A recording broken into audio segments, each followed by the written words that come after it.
Math সলিউশনের পক্ষ থেকে সবাইকে স্বাগতম। আশা করি সবাই ভালো আছে। আজ আমরা শিখব নবম দশম শ্রেণীর উচ্চতর গণিতের ভেক্টর অধ্যায়ের 12 এর উদাহরণ 2। এখানে 2 এর মধ্যে দুটো বিষয় আছে, সেটা হচ্ছে একটা ভেক্টরকে একাধিক ভেক্টরের মাধ্যমে প্রকাশ। আগে এই বিষয়টা বুঝে নিই, তারপরে প্রশ্নে যাব। যে কোনো একজনকে যদি অন্যদের মাধ্যমে প্রকাশ করতে বলে তাহলে আমরা মনে রাখবো যাকে প্রকাশ করতে বলবে সে থাকবে বাম পাশে, বাকিরা সবাই থাকবে ডান পাশে। আমি আবার বলছি, যাকে প্রকাশ করতে বলবে সে থাকবে বাম পাশে, বাকিরা থাকবে ডান পাশে। ডান পাশে অনেক কিছু এক্সট্রা থাকতে পারবে, কিন্তু বাম পাশে অন্য কোনো কিছু থাকতে পারবে না। যেমন আমি যদি বলি এক্স কে ওয়াই এবং জেড এর মাধ্যমে প্রকাশ করো, তাহলে এখানে যদি থাকে 3x + 2y = z, মনে করলাম এরকম আছে। আমি আবার বলছি, প্রশ্ন ছিল x কে y এবং z এর মাধ্যমে প্রকাশ করো। তা এরকম একটা সমীকরণ আছে, তাহলে আমাকে কি করতে হবে? x কে প্রকাশ করতে বলছে, তাহলে x থাকবে বাম পাশে, ওর সাথে অন্য কোনো কিছু থাকতে পারবে না। কিন্তু ডান পাশে এই y এবং z এর সাথে আরও অনেক কিছু থাকতে পারবে। যেমন আমরা একটা সমীকরণ নিয়েছি এখানে, তাহলে কি করতে হবে? 3x = আমরা লিখতে পারি z - 2y। এখন দেখো এখানে একটা এক্সট্রা 3 আছে। আমি বলেছিলাম যাকে প্রকাশ করতে বলবে তার সাথে কিছুই থাকতে পারবে না, শুধু এক সহগ থাকবে। তাহলে এখানে এই 3 কে আমাদের ডান পাশে পাঠাতে হবে। তাহলে আমরা এখানে কি লিখব? x = z - 2y/3। খেয়াল করো, আমি বলেছিলাম x কে y এবং z এর মাধ্যমে প্রকাশ করো বা করতে হবে। তাহলে এখানে যে সমীকরণ ছিল তার বাম পাশে হচ্ছে x, ডান পাশে দেখো আছে z আছে, y আছে, এর সাথে আরও এখানে 2 আছে, আবার এখানে ভাগ 3 আছে। অর্থাৎ যার মাধ্যমে প্রকাশ করতে বলবে তাদের মধ্যে সব কিছু এক্সট্রা থাকতে পারবে। তবে একটা কথা অবশ্যই আছে, এই x আবার ডান পাশে থাকতে পারবে না।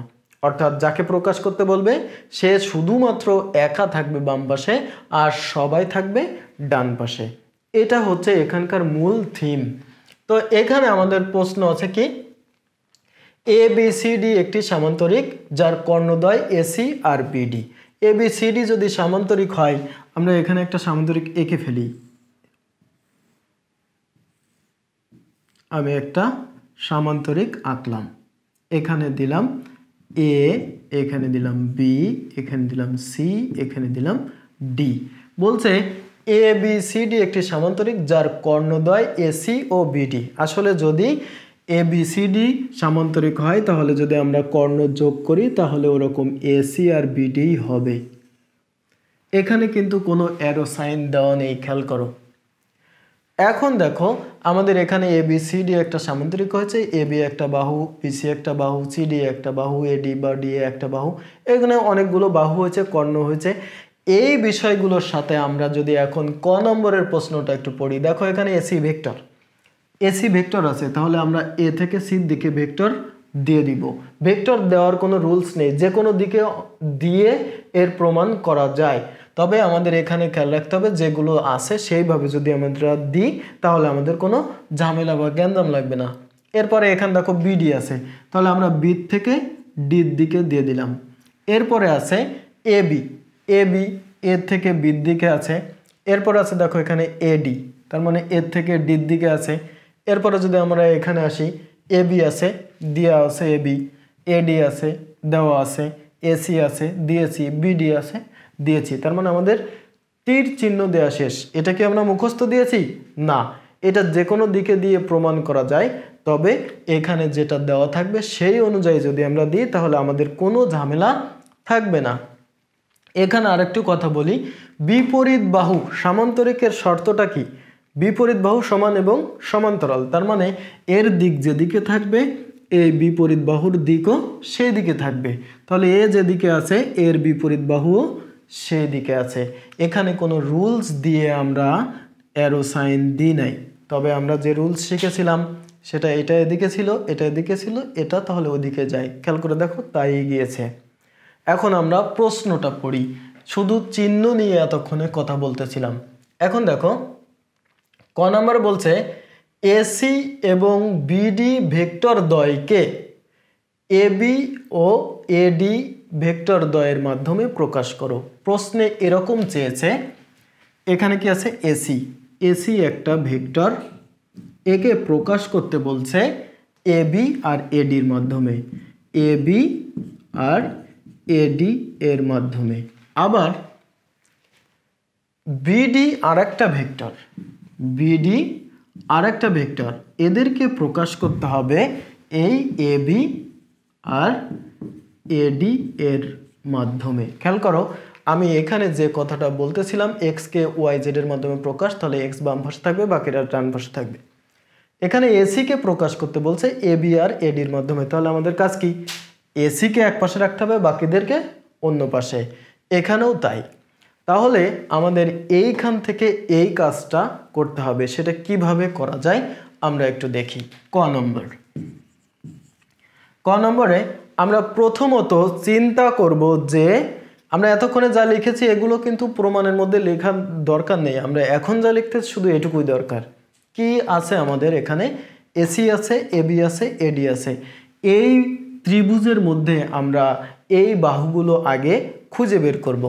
এসি, এই হচ্ছে এসি, এবি, এই হচ্ছে এবি, এডি, এডি হচ্ছে এই তিনটা বাহু দিয়ে কোনো ত্রিভুজ আছে কিনা আগে সেটা দেখব।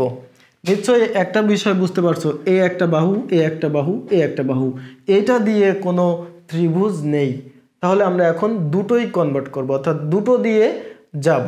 তা দুটো দিয়ে যখন যাব তখন মনে রাখবো তাদের মধ্যে যেন কর্ণটা অবশ্যই থাকে। তাহলে আমি এসি নিলাম, এর সাথে বাকি এবি অথবা এডি নিয়ে একটা ত্রিভুজের নাম বলি। এখানে দুটো ত্রিভুজ আছে, দেখো এ সি ডি, ত্রিভুজ এ সি ডি। আমি যা চাচ্ছিলাম সেটা এটা দিয়েও হয়, আবার ত্রিভুজ এ বি সি এটা দিয়েও হয়। কিভাবে বুঝতেছিলাম আমি আবার বলছি, এ সি এ বি এডি এই বাহুগুলো দিয়ে যখন আমরা ত্রিভুজ খুঁজতে চেষ্টা করেছি তখন দেখেছি তিনটা তিন দিকে, তাহলে তিনটা দিয়ে ত্রিভুজ হয় না, তাই দুটো দিয়ে ত্রিভুজ খুঁজেছি, সেই দুটোর মধ্যে যেন কর্ণ থাকে।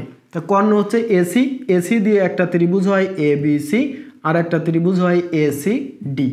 এই দুটোর যে কোনো একটা লিখলেই হবে। তা আমরা যে কোনো একটা দিয়ে শুরু করি। প্রথমে আমরা নিতে পারি তাহলে ত্রিভুজ এ বি সি হতে ভেক্টর যোগের ত্রিভুজ বিধি অনুসারে পাই, ভেক্টর যোগের ত্রিভুজ বিধি অনুসারে পাই। খেয়াল করো, আমরা এখান থেকে ত্রিভুজ এ বি সি থেকে ভেক্টর যোগের ত্রিভুজ বিধিটা লিখব।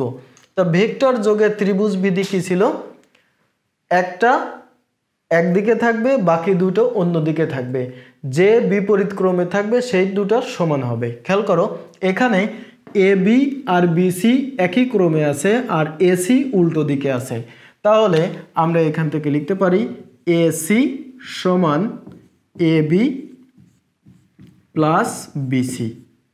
নিশ্চয়ই কারোর আপত্তি থাকার কথা না। আমি আবার বলছি, ত্রিভুজ সূত্রটা কি ছিল, একই ক্রমে যারা আছে তারা সমান উল্টো দিকে যেটা আছে তারা। তাহলে এখানে আমরা এসি সমান এই দুইটা লিখতে পারি। এখন দেখো, আমরা যেটা প্রকাশ করতে চাচ্ছিলাম এসি, এ দেখো এখন বাম পাশে একা চলেই এসেছে, তাহলে এটাকে আর কোনো নড়াচড়া করার দরকার নেই। এই এবি, দেখো এখানে এবি আমার ডান পাশে থাকার কথা ছিল, এখানে এবি আছে, তাহলে লিখে দিলাম এবি। এখন দেখো বিসি আছে এখানে, কিন্তু এখানে আরও এডি থাকার কথা ছিল কিন্তু নাই। এখন দেখো এই হচ্ছে বিসি, এই বিসি সমান আমরা এডি লিখতে পারি, কারণ সামান্তরিকের বিপরীত বাহু সমান এবং সমান্তরাল। তাহলে আমরা এখান থেকে লিখতে পারি এ ডি, এখানে আমরা সাইড নোট দিয়ে দেব বিসি সমান এ ডি। তীর চিহ্ন অবশ্যই একই দিকে রাখতে হবে, না হলে কিন্তু ডি এ লেখা যাবে না। তাহলে আমরা যেটা চাচ্ছিলাম সেটা কিন্তু হয়ে গেছে, অর্থাৎ আমরা এই প্রথম অংশটা করে ফেলেছি। এখন আমরা দ্বিতীয় অংশে যাব। দ্বিতীয় অংশের জন্য একই কথা, বিডি এবি আর এডি আছে এরকম ত্রিভুজ খুঁজবো আগে। বিডি কোথায়, বিডি হচ্ছে এই, তারপরে কি এবি, এবি হচ্ছে এই, এডি হচ্ছে এই। খেয়াল করে দেখো এটা দিয়ে একটা ত্রিভুজ আছে, এর নাম কি এ বি ডি। তাহলে আমরা ওই ত্রিভুজ থেকে কাজ শুরু করব। ত্রিভুজ এ বি ডি হতে ভেক্টর যোগের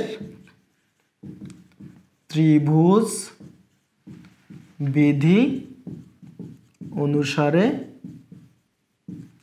পাই। কি পাই? ভেক্টর যোগের ত্রিভুজ বিধিটা আমরা এই ত্রিভুজের ক্ষেত্রে প্রয়োগ করব।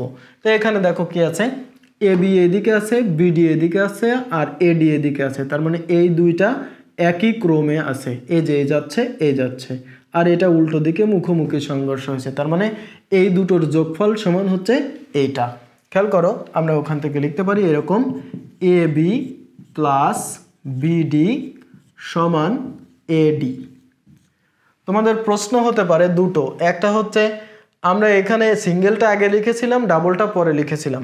এখানে ডাবলটা আগে লিখেছি, সিঙ্গেলটা পরে লিখেছি, যে কোনোটা লিখলেই হবে, কোনো সমস্যা নেই। এখানে দেখেছিলাম আমাদের এসিকে প্রকাশ করতে হবে, এজন্য এসি বাম পাশে লিখেছিলাম। এখানে আমাদের বিডি প্রকাশ করতে হবে, তাই আমরা বাম পাশে বিডি রাখার চেষ্টা করেছি, তাই ছাড়া আর কিছু না। পুরোটাকে ওই পাশে আর এ পাশে লিখলে একই হয়। এখন দেখো, আমরা এখান থেকে যদি বিডি রেখে দেই আর এবিকে ওই পাশে পাঠাই, তাহলেই দেখো হয়ে যাচ্ছে। অর্থাৎ এখানে এডি ছিল, সেই এডি রেখে দিলাম আর এই এবিকে এই পাশে পাঠালাম। তাহলে দেখো বিডি, এই যে বিডি বাম পাশে থাকার কথা ছিল, ডান পাশে এবি আর এডি, এই যে এবি আর এডি, প্লাস মাইনাস কোনো ঝামেলা না। এইখানে অনেকের মতে বিয়োগের সূত্রটা বসালে হতো, আমিও বলছি বিয়োগের সূত্রটা বসালে হতো। যারা বসাতে চাও তারা অবশ্যই বসাতে পারবে, তবে আমাদের যে প্রবলেমটা হয় দুটো একসাথে শেখার পরে বাচ্চারা এটা ঘোলায় ফেলে। যারা না ঘোলাও তারা অবশ্যই ওটা লেখা বেটার।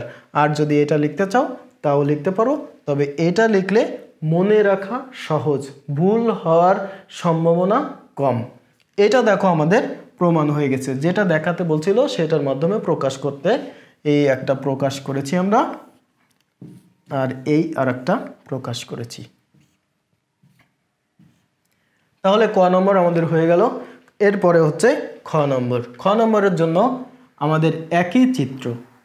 এখন আমরা খ নম্বরটা প্রমাণ করব বা খ নম্বরটা দেখাবো। খ নম্বরে কি আছে? এখানে খ নম্বরে একই হিসাব আছে, চিত্রটা আমাদের একই থাকবে, চিত্রের কোনো পরিবর্তন হবে না। তবে এখানে একটা কথা বলে যাই, তোমাদের বইয়ের মধ্যে এই তীর চিহ্নটা দুই দিকে দেওয়া আছে, তা তোমরা অবশ্যই একদিকে দিয়েই করবে। যদি কেউ মনে করো আমি নিচের দিকে দিয়ে করব, তা নিচের দিকে করতে পারো, কিন্তু একই চিত্রের মধ্যে দুই দিকে তীর চিহ্ন দেওয়ার কোনো প্রয়োজন নেই। এটা অনেক টিচার ভুল ধরতে পারে, এজন্য আমরা একই দিকে দিয়ে করব। এখন আমরা খ নম্বর করতেছি। খ নম্বরের প্রশ্নটাও আমরা একইভাবে একটু আগে থেকে লিখে নিই। সেটা হচ্ছে এ বিকে প্রকাশ করতে বলছে এসি আর বিডির মাধ্যমে, এসি আর হচ্ছে বিডি এর মাধ্যমে। আবার এডিকে প্রকাশ করতে বলছে এসি আর বিডি এর মাধ্যমে। এটা যখন বলছে তখন একটা গ্যাঞ্জাম লেগে গেছে। দেখো, আমরা A B, AC R BD যদি এখানে দেখাই, এ বি হচ্ছে এই, এসি হচ্ছে এই, আর বিডি হচ্ছে এই। যদি কখনো দুইটা কর্ণের সম্পর্ক আসে, তাহলে আমরা কর্ণ যেখানে ছেদ করেছে ওখানে একটা নাম দিব। আমি এখানে একটা নাম দিলাম ও। তাহলে এইবার আমরা খেয়াল করব, আমি বলতেছিলাম যে যে ত্রিভুজ নিয়ে কাজ করলে হয় আমরা সেই ত্রিভুজ নিয়ে কাজ করব, বাট এখানে যখন দুইটা কর্ণ চলে আসবে, সেই কর্ণ আসলে আমরা ওই ত্রিভুজকে ভাগ করে নিব। অর্থাৎ এই কর্ণকে যে বিন্দুতে ছেদ করেছে ওই বিন্দুতে দেখো একটা, দুটো, তিনটে, চারটা ত্রিভুজ হয়েছে। এই চারটা ত্রিভুজের যে কোনো একটা নিয়ে কাজ করব। তো আমাদের যে যে বাহু আছে সেই বাহু নিয়ে করলে সুবিধা। এখানে দেখো এ বি বাহু আছে, তাহলে আমরা এই এ বি দিয়ে যে ছোট ত্রিভুজটা আছে সেই ত্রিভুজটা নিব। আমি আবার রিপিট করছি, যদি দুইটা কর্ণ আসে তাহলে আমরা এটাকে খণ্ডিত বিন্দুতে চারটা ত্রিভুজ হবে, এর একটা ত্রিভুজ নিয়ে কাজ করব। তবে যেটা নিয়ে করলে আমাদের সুবিধা হয় সেটা হচ্ছে এখানে যে বাহুটা থাকবে সেই বাহু নিয়ে। তাই এখানে এ বি বাহু আছে, এসি আর বিডি কর্ণ আছে, তো এ বি বাহু দিয়ে এই ত্রিভুজটা আছে, এই ত্রিভুজটা নিয়ে আমরা কাজ করব। তাহলে এখানে দেখো ত্রিভুজ কি আছে এ ও বি হতে ভেক্টর, আমরা সবসময় যোগের সূত্রটা দিয়ে কাজ করব, তাহলে আমাদের কষ্ট কম হবে। ভেক্টর যোগের ত্রিভুজ বিধি অনুসারে পাই। কি পাই দেখো, এখান থেকে আমরা এখানে এ বি আর বিও দেখো, এইটা এদিকে গেছে, এটা এদিকে, আর এটা এদিকে, তার মানে এই দুটো যোগ করলে আমাদের ওইটার সমান হবে। তাহলে আমরা এখান থেকে লিখতে পারি এ বি সমান এ বি প্লাস বিও সমান এ ও। কেউ যদি বিয়োগের সূত্র দিতে চাও দিতে পারো। এখান থেকে আমরা এ বি রেখে দিলাম, কারণ আমাদের বাম পাশে এ বি দরকার, এই জন্য এ বি রেখে দিলাম। এই এ ও এটা না, এটা দেখো পুরো এসি এর অর্ধেক, তাই আমরা এটাকে লিখতে পারি হাফ এসি। এই বিওকে আমরা ডান পাশে বসাবো, মাইনাস বিও ডান পাশে বসাচ্ছি। খেয়াল করো বিও এই পুরোটার অর্ধেক, অর্থাৎ বিডি এর অর্ধেক, তার মানে হাফ বিডি। আমরা ডান পাশে নিয়ে সরাসরি মান বসিয়ে দিয়েছি। এটা যদি তোমরা আলাদা করে লিখে দিতে চাও দিতে পারো, না দিলেও কোনো সমস্যা নেই। যেটা মান আমরা চেয়েছিলাম এ বি বাম পাশে, এসি আর বিডি ডান পাশে, আমাদের হয়ে গেছে। এর সাথে অতিরিক্ত যা আছে না কেন আমাদের কোনো সমস্যা নেই। কেউ যদি হাফ কমন নিতে চাও নিতে পারো, না হলেও এরকম থাক তাও সমস্যা নেই। এখন আমাদের দ্বিতীয় অংশ কি এডি। এডি কে ওর মাধ্যমে প্রকাশ করতে হবে। দেখো হিসাবটা একই, এসি আর বিডি কর্ণ, এডি একটা বাহু, তাহলে আমরা এডি আছে এই ত্রিভুজের মধ্যে, ওই ত্রিভুজটা নিয়ে কাজ শুরু করব। তাহলে লিখব আবার ত্রিভুজ এ ও ডি হতে ভেক্টর যোগের ত্রিভুজ বিধি অনুসারে পাই। কি পাই দেখো, এখানে আমরা এই ত্রিভুজের মধ্যে এটা এদিকে, এটা এদিকে, আর এটা উল্টো দিকে, তার মানে ওই দুটোর যোগফল সমান এইটা। তো আমাদের এডি বাম পাশে থাকার কথা, আমরা এডি সমান লিখতে পারি এ ও প্লাস ও ডি, ডিও না কিন্তু ও ডি। এখান থেকে দেখো আমরা এটাকে লিখতে পারি হাফ এসি, আগের মতোই। এ ও হচ্ছে এটুকু পুরোটার অর্ধেক, প্লাস ওডি হচ্ছে এখান থেকে এটুকু পুরোটার অর্ধেক, পুরোটা হচ্ছে বি ডি। তাহলে দেখো আমাদের বাম পাশে এডি আছে, ডান পাশে এসি আর বিডি আছে, তার মানে প্রমাণ হয়ে গেল। একদম ইজি, আমরা এটাকে জটিল করে দেখব না, সহজ করে শুধু ভেক্টর যোগের ত্রিভুজ বিধিটা অ্যাপ্লাই করতে পারলেই এটা বের করা যায়। আশা করি সবাই ভালো বুঝতে পেরেছো। যদি কারো কোথাও প্রবলেম হয়ে থাকে তাহলে অবশ্যই কমেন্ট করে জানাবে, তাহলে পরবর্তীতে তার সলিউশন করে দেওয়ার চেষ্টা করব। আজকের মতো এই পর্যন্তই। আগামী পর্বের ভিডিওতে থাকবে এখানকারই উদাহরণ 3 নম্বর। সো ভিডিওটি যদি তোমাদের ভালো লেগে থাকে এবং এখান থেকে নতুন কিছু শিখে থাকো তাহলে অবশ্যই ভিডিওটি লাইক, কমেন্ট এবং বন্ধুদের মাঝে শেয়ার করতে ভুলবে না। এবং পরবর্তী ভিডিও পাওয়ার জন্য অবশ্যই ম্যাথ সলিউশন এই চ্যানেলটি সবাই সাবস্ক্রাইব করবে। সবাই ভালো থাকো, সুস্থ থাকো এবং শিখতে থাকো নতুন কিছু।